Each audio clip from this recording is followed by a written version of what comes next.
તો chapter number 4ની formula પહેલાં જોઈએ. દાખલાની ફોર્મ્યુલા જોવી પડે દાખલા કરતાં પહેલાં, બરાબર? ઓકે, તેમાં પહેલું છે કે પ્રવાહ સંવેદિતતા. એની સૂત્ર છે NB/A/K. વોલ્ટેજ માટે NB/A/K, પણ એની જોડે R આવી જશે.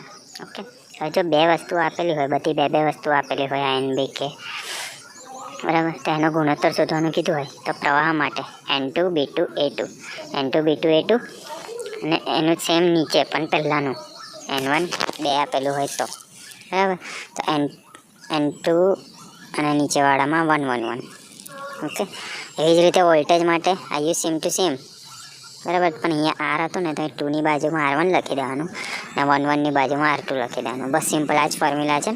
દાખલો પૂછાશે તો ટોર્કનું સૂત્ર છે ટાઉ બરાબર NIAB/sin θ. N આનું બીજું પણ એક સૂત્ર છે, યાદ રાખવાનું છે.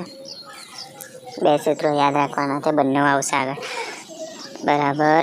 MB/sin θ, આ NIની જગ્યાએ એમ લખી દીધું, બરાબર. MB/sin θ અને NI. N આટા છે, I વિદ્યુત પ્રવાહ છે, A ક્ષેત્રફળ છે, B ચુંબકીય ક્ષેત્ર છે, અને થીટા એ જો 30 આપેલું હોય તો sin 30 0.5 થશે. હવે બળ એટલે કે F, એનું સૂત્ર છે μ0I1I2/2πd. હવે જોડે જોડે લંબાઈ પર લાગતું બળ શોધવાનું કીધું હોય, ફોર્મ્યુલા યાદ કરી લેવાની F બળની, બરાબર. લંબાઈ પર શું થશે? Fની ડેશ ઉપર લીટો, એ શું થશે? F શોધીશું ગુણ્યા લંબાઈ L, બરાબર. હવે કેન્દ્રગામી બળ બરાબર ચુંબકીય બળ થાય એટલે MB/2 R બરાબર BQ. અહીંથી VV ઉડી જશે, એક ઉપર અહીં 2 હતા તો MB/R બરાબર BQ.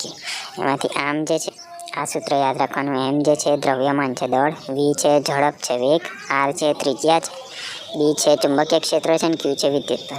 હવે જો ત્રિજ્યા અલગથી શોધવાની કીધી હોય તો R આ બાજુ જતો રહેશે અને BQ આ બાજુ નીચે આવતા રહેશે, તો R બરાબર MB/BQ, બરાબર. આ ત્રિજ્યાને યાદ રાખવાનું. પછી વેગ એટલે કે ઝડપ V, એ થશે 2πr/T, અને 1/T બરાબર મોટો V આવૃત્તિ. જો આવૃત્તિ શોધવાનું કીધું હોય તો V, ઓકે, તો 1/Tના જગ્યાએ V ને 2πr એવા ને એવા. તો આ સૂત્ર યાદ રાખવાનું નીચેવાળું V 2πr. V એટલે આવૃત્તિ, નાનો V એટલે કે વેગ, બરાબર.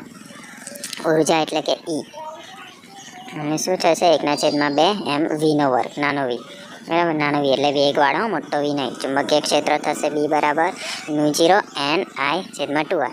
μ0 આપેલું હશે, N આટા, R ત્રિજ્યા અને I પ્રવાહ. પછી મુવમેન્ટ એટલે M.